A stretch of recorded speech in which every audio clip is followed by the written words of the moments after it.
Hello everyone. I am here to tell you that we have just come out with the April 2026 issue of Fortune India. As we are aware that there is tremendous geopolitical turmoil which is now has upended all calculations of the global economy, and there are obviously the embers which are falling on India as well. The Indian economy itself is grappling with that turmoil and the after effects, or the effects of this raging conflict which is going on between US, Israel and Iran in West Asia. So this issue this time, you can see that the cover here is actually talking about how the government and India has braved the West Asia storm. And I say the word braved, underscoring the fact that despite all the challenges, there have been a slew of steps across multiple sectors, across multiple fronts, which the government has been taking and continues to take, even as I say this, to assuage and ameliorate the problem for Indians, both in terms of the industry as well as the common Indian.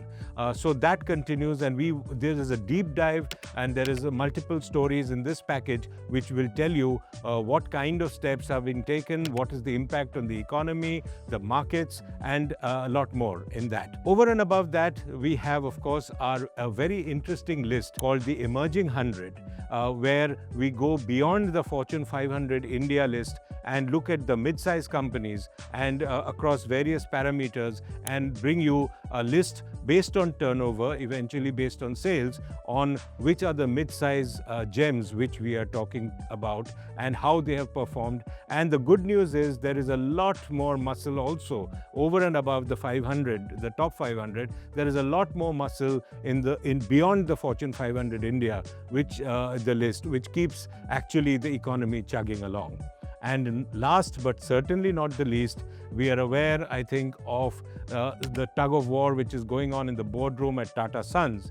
And we bring you a story of why one of the key elements in this whole, I wouldn't say conflict, but in this whole debate within the board at Tata Sons is the issue of whether Tata Sons will continue to remain an unlisted entity, because so that it can actually play the role it is required to play for the Tata Trusts, which holds 66% in Tata Sons, because Tata Trusts is, as we are aware, is a philanthropic organization, a set of philanthropic entities which do a lot of philanthropic work, and they need dividend and regular returns from Tata Sons. Now, that can only play its true part when Tata Sons continues as a private entity, not listed. So we go into a deep dive on what are the elements will ensure that Tata Sons remains unlisted, and what could happen if Tata Sons becomes a listed entity.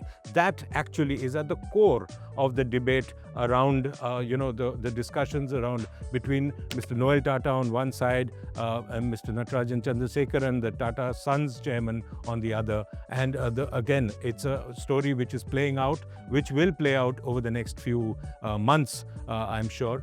And so that again is another very interesting story. There's lots more to read. There is a story on BMW and how it is coming back as a major challenger to Mercedes-Benz, and there's a lot more to read. There's a story on superbugs. As always, this issue also has a lot to read for you, and I would urge you to get a copy of this issue as quickly as possible. Thank you, and I'll be back soon with much more.